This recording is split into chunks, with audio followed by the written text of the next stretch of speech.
الموضوع بالنسبة إلي همينة قرار كلش صعب، بس هذه الخطوة لازم كان نخطيها، لأن إحنا يعني كشعب شرق أوسطي عندنا عاداتنا وتقاليدنا.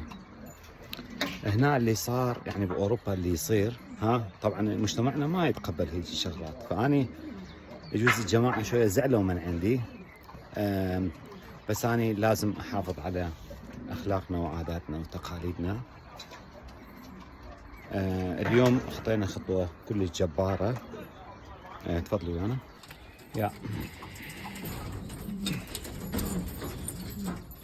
هذا الأثول صعد على ذيكة، وهذا صعد على ذيكة، وذاك كان ناوي يصعد على ذيكة، فهذا أبدا ما مقبول. فأني هسه مضطر، يجوز زعلانين من عندي الجماعة، أقول لك بإذن الله زعلانين من عندي شوية، بس هيك هسه خليتهم وحدهم هيك، هذا واحد يتقبل الثاني، عينك زايغة، اثنين هم سوا هذولا.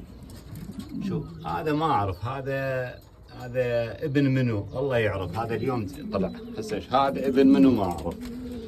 فهسه راح تبين السالفة يمكم منو صادق ومنو تختل ابو الهلس تختل. اي سوينا لهم هيك هسه مكان، واحنا ما نقبل طبعا، غلط، ونشوف النتيجة وياكم. واللي ما يسمع الكلام مكان الجدرية. سمعتوا؟ مكان الجدرية لك.